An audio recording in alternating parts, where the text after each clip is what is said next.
हमारी इच्छा ये है कि मैं जिस रेट पर दाल खरीद रही हूँ 90 रुपए, तो उस 90 में से कम 80 रुपए किसान के पास चले जाए। और मैं गाजियाबाद पेरेंट एसोसिएशन की अध्यक्ष होने के नाते आपको ये विश्वास दिलाती हूँ, सारे अभिभावक संघ आप लोगों के साथ इस मैदान में हैं।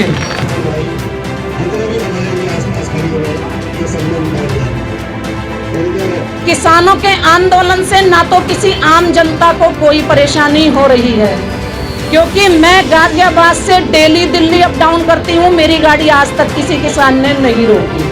इन अन्नदाताओं की नहीं सुनी जाएगी तो मेरे घर में सब्जी कैसे आएगी, दाल कैसे आएगी? क्या लोगों को ये समझ नहीं आता कि दाल मॉल में पैदा नहीं होती है?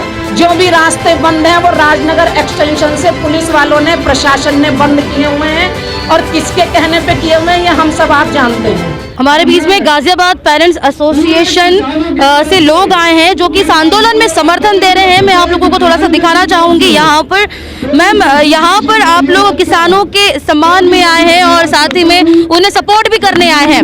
आप क्या कहते हैं इस पूरे आंदोलन के बारे में? आज यहाँ पे शहीद दिवस भी मनाया जा रहा है, जो किसान शहीद हो गए हैं उनके लिए भी यहाँ पर श्रद्धांजलि अर्पित की जा रही है। लेकिन आप लोग यहाँ पर गाजियाबाद के पेरेंट्स एसोसिएशन की तरफ से आए हैं, उन्हीं के लीडर यहाँ पर आप लोगों के सभी के बीच में है, जो कि किसानों के सम्मान में और इस आंदोलन में समर्थन देने के लिए आई हैं।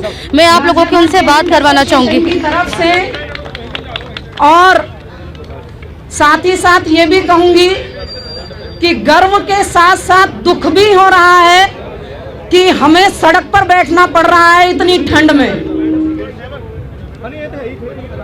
और हमारा यहाँ आने का जो पर्पस है वो ये है कि जो मीडिया चैनल्स के थ्रू और अलग अलग स्पेशल कटी छटी बाइट के थ्रू सरकार ये दिखाना चाह रही है कि किसानों के साथ कोई नहीं है, उसको दूर करने के लिए हम लोग आज यहाँ आए हैं। और मैं गाजियाबाद पेरेंट एसोसिएशन की अध्यक्ष होने के नाते आपको ये विश्वास दिलाती हूँ कि गाजियाबाद के संपूर्ण अभिभावक, साथ में पूरी जिम्मेदारी के साथ कह रही हूँ, नोएडा के संपूर्ण एसोसिएशन, ग्रेटर नोएडा की सारी अभिभावक संघ, मेरठ का पूरा अभिभावक संघ, मुजफ्फरनगर का पूरा अभिभावक संघ, उसके बाद आगे आप यूपी में चलें, आजमगढ़ अभिभावक संघ, पीलीभीत अभिभावक संघ, सारे अभिभावक संघ आप लोगों के साथ इस मैदान में हैं।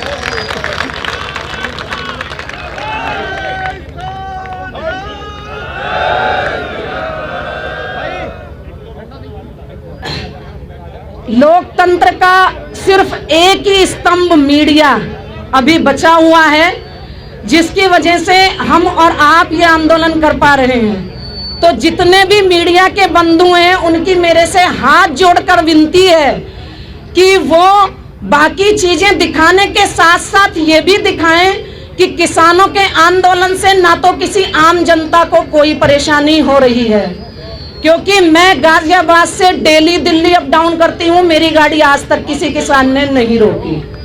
तो जो लोग ये कह रहे हैं कि रास्ते बंद हैं, रास्ते जिस बॉर्डर पर हम हैं यहाँ किसानों ने किसी ने बंद नहीं किए। जो भी रास्ते बंद हैं वो राजनगर एक्सटेंशन से पुलिस वालों ने, प्रशासन ने बंद किए हुए हैं, और किसके कहने पे किए हुए हैं ये हम सब आप जानते हैं।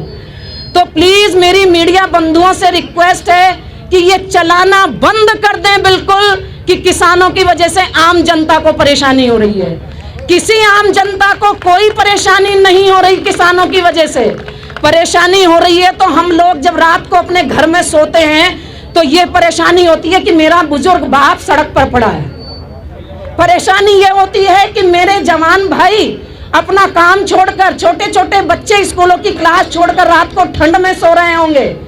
मैंने रात अपने दोनों बेटों से कहा कि जरा चप्पल निकाल के गेट के बाहर खड़े होके देखना, 15 मिनट खड़े हो सकते हो क्या? तो नहीं खड़े हो सकते। तो मीडिया बंधुओं से ये रिक्वेस्ट है कि आप ये चलाना बंद कर दें कि आम जनता को परेशानी है।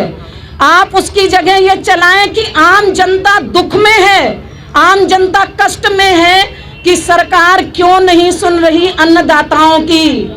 इस बात में कष्ट में है जनता। क्योंकि अगर इन अन्नदाताओं की नहीं सुनी जाएगी तो मेरे घर में सब्जी कैसे आएगी, दाल कैसे आएगी? क्या लोगों को ये समझ नहीं आता कि दाल मॉल में पैदा नहीं होती है, खेत में पैदा होती है? और हम सारे अभिभावक इस बात को जानते हैं, हम सारी माएँ ये जानती हैं इस एनसीआर रीजन की, कि जब तक आप खेत में पैदा नहीं करेंगे हमारे पास कैसे पहुंचेगी। और हम नहीं जानते कि क्या कानून है, क्या बनाया है सरकार ने और किस तरफ घुमा रही है। हमारी इच्छा यह है कि मैं जिस रेट पर दाल खरीद रही हूँ 90 रुपए, तो उस 90 में से कम 80 रुपए किसान के पास चले जाए। शहरों में रहने वाली मम्मियाँ सब यही चाहती हैं कि अगर मैं 90 रुपए की दाल खरीद के ला रही हूँ तो 80 रुपए उस किसान के पास पहुंचे, तो अगली बार वो सस्ती होगी, तो मेरा भी बजट सही रहेगा और उनके घर में भी सही रहेगा।